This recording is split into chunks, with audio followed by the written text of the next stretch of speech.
নমস্কার, অ্যাস্ট্রোইজ নামে সবাইকে স্বাগতম। আজ আমরা কথা বলবো কন্যা রাশির জাতক জাতিকাদের জন্য অগস্ট মাসের 11 থেকে 17 তারিখ পর্যন্ত প্রেম ও দাম্পত্য জীবনের পূর্ণাঙ্গ বিশ্লেষণ নিয়ে। এই সপ্তাহটি আপনার হৃদয়ের গভীরে প্রশান্তি আনার, সম্পর্কের ভারসাম্য ফিরিয়ে দেওয়ার এবং পারিবারিক উষ্ণতায় ভরে ওঠার এক অসাধারণ সময় হতে চলেছে। তো চলুন আরো বিস্তারিতভাবে জেনে নেওয়া যাক। প্রথমত, প্রেম জীবনের পূর্বাভাস নিয়ে আমরা কথা বলবো। তো এই সপ্তাহে কন্যা রাশির প্রেম জীবনে দেখা দেবে এক ধরনের স্থিতি ও প্রশান্তি। চন্দ্র আপনার চতুর্থ ঘরে প্রভাব ফেলছে, যা পারিবারিক পরিবেশকে উষ্ণ ও ইতিবাচক করবে।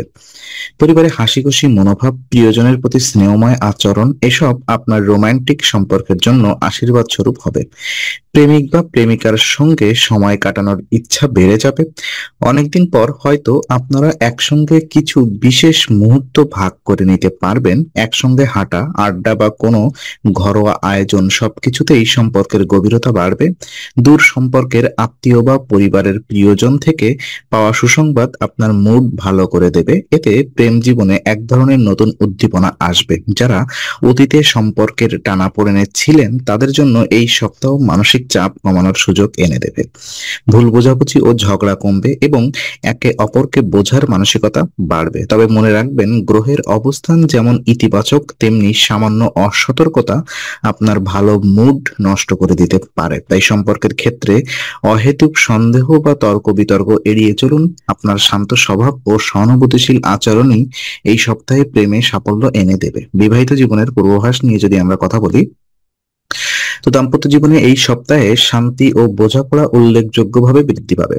শুক্র ও বৃহস্পতির অনুকূল প্রভাবে আপনার ও আপনার জীবন সঙ্গীর মধ্যে আবেগীয় সংযোগ আরো দৃঢ় হবে। পরিবারের ইতিবাচক পরিবেশ সংসারে আনন্দ যোগ করবে, যা রোম্যান্স ফিরিয়ে আনতে সাহায্য করবে। পুরনো কোনো মনোমালিন্য বা দুশ্চিন্তা যা এতদিন ধরে সম্পর্কের মধ্যে চাপ সৃষ্টি করেছিল, তা এই সময় ধীরে ধীরে দূর হয়ে যাবে। সপ্তাহের মাঝামাঝি একসঙ্গে সময় কাটানোর সুযোগ পাবেন, যা দাম্পত্য জীবনের সম্পর্ককে নতুনভাবে জাগিয়ে তুলবে।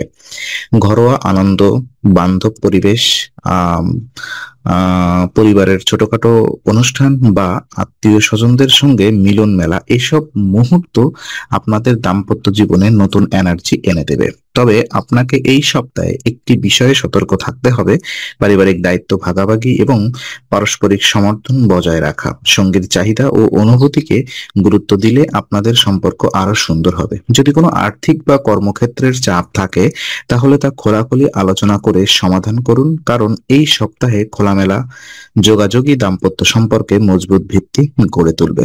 সিঙ্গেলদের জন্য কিছু বার্তা আমি দিব। তো যারা এখনো সম্পর্কে নেই, তাদের জন্য এই সপ্তাহটি সরাসরি প্রেমে পড়ার সময় নয়, বরং মানসিকভাবে প্রস্তুতি নেওয়ার সময়। চন্দ্র ও শুক্রের প্রভাবে আপনার মনে ভবিষ্যতের সঙ্গী ও সম্পর্ক নিয়ে ভাবনা জাগতে পারে। হয়তো আপনি বুঝতে শুরু করবেন কি ধরনের মানুষ আপনার জীবনে মানিয়ে যাবে এবং সম্পর্ক থেকে আপনি কি চান। এই সময় আত্মীয় ও পরিবারের সঙ্গে কাটানোর সময় আপনার একাকিত্ব অনেকটাই কমিয়ে দেবে। তাদের স্নেহ ও সমর্থন আপনাকে আত্মবিশ্বাসী করে তুলবে। কোনো ঘনিষ্ঠ বন্ধু বা পরিচিতের মধ্যে ভবিষ্যতের সম্ভাব্য সম্পর্কের ইঙ্গিতও পেতে পারেন, যদি তা তাৎক্ষণিকভাবে প্রেমে রূপ নেবে না। যদি আগে কোনো সম্পর্কের ক্ষত বা হতাশা থেকে এখনো সেটি নিরাময়ের সময়। নিজের শখ, পড়াশোনা কিংবা ব্যক্তিগত উন্নতির দিকে মনোযোগ দিন। এতে আত্মমর্যাদা বৃদ্ধি পাবে এবং ভবিষ্যতের জন্য আপনি আরো আকর্ষণীয় হয়ে উঠবেন। এই সপ্তাহে হঠাৎ করে কারোর প্রতি আকর্ষণ অনুভূত হলে সিদ্ধান্ত নেওয়ার আগে সময় নিন, কারণ গ্রহের অবস্থান বলছে আসল ভালোবাসার সময় এখনো সামনে রয়েছে। আপনি শুধু প্রস্তুত থাকুন। সম্পর্ক ভালো রাখতে করণীয় কিছু উপায় যদি আমি আপনাদেরকে বলি, তো এই সপ্তাহে সম্পর্কের স্থিতি ও সুখ ধরে রাখতে আপনাকে আধ্যাত্মিক ও মানসিকভাবে শক্তিশালী হতে হবে।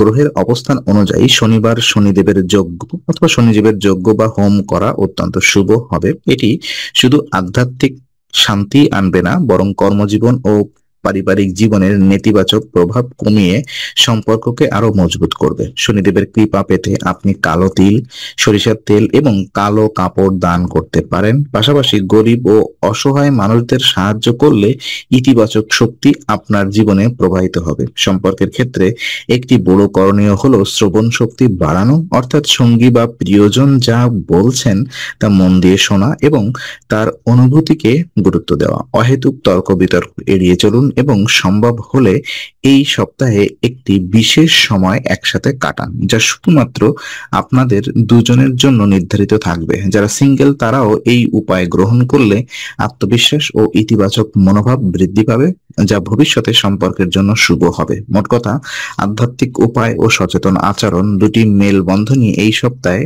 আপনার প্রেম ও বিবাহিত জীবনে দীর্ঘস্থায়ী শান্তি ও সুখ আনবে। তো আজকে আলোচনা আমরা এখানেই এটি করছি। আমরা আশা করি এটি আপনার মনে নতুন কিছু আলোর সঞ্চার করেছে। যদি ভিডিওটি আপনার ভালো লেগে থাকে তবে লাইক দিতে ভুলবেন না। আপনার মতামত জানাতে কমেন্ট করুন এবং প্রিয়জনদের সঙ্গে শেয়ার করে তাদের জীবনেও আলোর বার্তা পৌঁছে দিন। আর অবশ্যই আমাদের চ্যানেলটি সাবস্ক্রাইব করুন, কারণ এখানে আমরা প্রতি মুহূর্তে নতুন আলো ও জ্ঞানের কথা নিয়ে আসি। আবার দেখা হবে, ততক্ষণ ভালো থাকুন, শান্তিতে থাকুন। নমস্কার।